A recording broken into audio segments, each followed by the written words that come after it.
राजस्थान में कानून और व्यवस्था की स्थिति का निरंतर गिरावट हो रही है।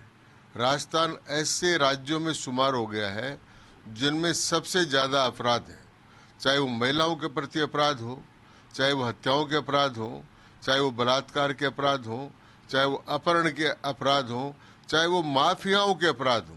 तो इन सब मामलों में राजस्थान पिछले 5 साल में भारत में सबसे ऊंचे स्थान पर आ गया है। यह कीर्तिमान, अपराधों का बढ़ा हुआ कीर्तिमान इस सरकार ने बनाया है। मैं समझता हूँ कल के नीमराणा की घटना हो, चाहे कन्हैयालाल की घटना हो, उसके बीच में बच्चों को रेप करके जला देने की घटना हो, ये ऐसी विभत्स घटनाएं हैं जिनके कारण से ये साफ है कि राजस्थान की सरकार का कानून और व्यवस्था पर नियंत्रण रही है और राजस्थान में सरकार का इकबाल समाप्त हो गया है। इसलिए किसी को भय नहीं है और मैं समझता हूं कि राज्य की जनता का यह दुर्भाग्य है कि उनको ऐसी सरकार मिली है।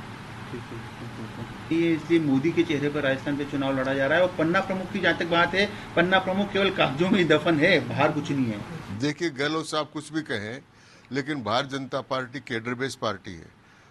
भारतीय जनता पार्टी ने 50,000 में से 48,000 पोलिंग स्टेशनों पर फोटो सहित अपने बूथ बनाए हैं। इसी प्रकार से हर पन्ने का पन्ना प्रमुख बनाया है और इसके बाद में उस केडर को ट्रेनिंग देने का काम किया है, उसको विचारधारा के आधार पर ट्रेनिंग दी है। तो भारतीय जनता पार्टी एक केडर बेस्ड मास पार्टी है। और गहलोत साहब इसलिए कहते हैं कि गहलोत साहब की जो पार्टी है वो व्यक्तियों की पार्टी है, व्यक्तियों का संगठन है, इसलिए उनको इन सब बातों से कोई लेन देन नहीं है कि कौन पन्ना प्रमुख है, कौन बूथ प्रमुख है। जहाँ तक चेहरे का सवाल है, भारतीय जनता पार्टी के पास में विश्व का सबसे बड़ा चेहरा है, भारत का सबसे बड़ा चेहरा है।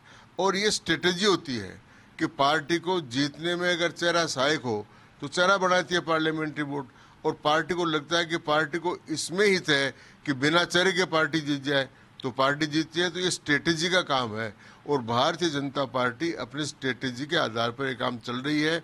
और निश्चित रूप से भारतीय जनता पार्टी 2/3 बहुमत से राजस्थान में जीतेगी और सरकार बनाएगी।